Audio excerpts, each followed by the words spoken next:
Indeks harga saham gabungan atau IHSG hari ini diperkirakan masih akan terus bergerak menguat terbatas, menyusul membaiknya performa pasar Wall Street semalam, seiring dengan sedikit mengendurnya kekhawatiran terhadap kenaikan suku bunga acuan di Amerika setelah data inflasi inti yang melemah di bulan September. Inflasi inti atau core inflation yang biasanya dipakai sebagai rujukan oleh The Federal Reserve atau Bank Sentral Amerika untuk memprediksi inflasi dalam jangka panjang karena tidak memasukkan unsur harga makanan dan energi yang cenderung mempunyai volatilitas yang tinggi. Inflasi inti untuk September di Amerika melemah menjadi 2,2% secara tahunan dari 2,3% di bulan Agustus. Sementara itu untuk angka inflasi yang memasukkan unsur makanan dan energi untuk bulan September secara bulanan naik menjadi 0,3% dan 1,5% karena meningkatnya harga bensin yang mencapai 5,8% di Amerika.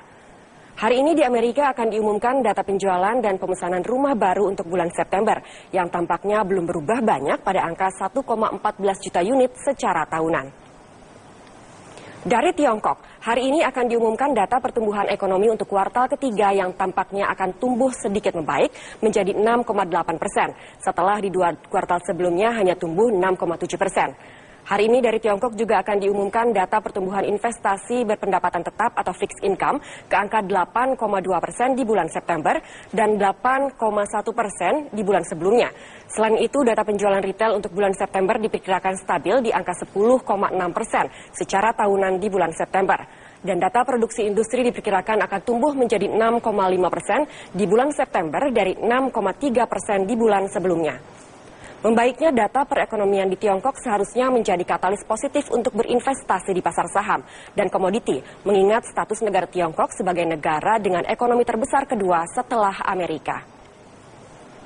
Dari sektor minyak mentah, pagi ini harga minyak mentah untuk pengiriman November naik 1,03% menjadi 50,81 dolar Amerika per barel.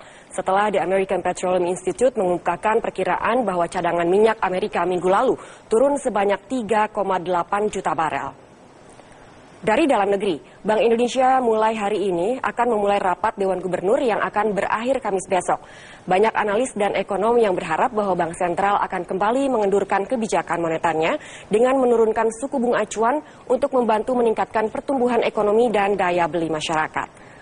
Saat ini suku bunga acuan 7 hari repo atau 7-day reverse repurchase rate berada pada level 5,0%. Lending facility atau fasilitas pinjaman uang dari BI ke perbankan nasional pada 5,75% dan deposit facility atau fasilitas suku bunga untuk perbankan nasional yang disimpan di BI sebesar 4,25%. IHSG hari ini akan bergerak antara 5.404 poin dan 5.461 poin.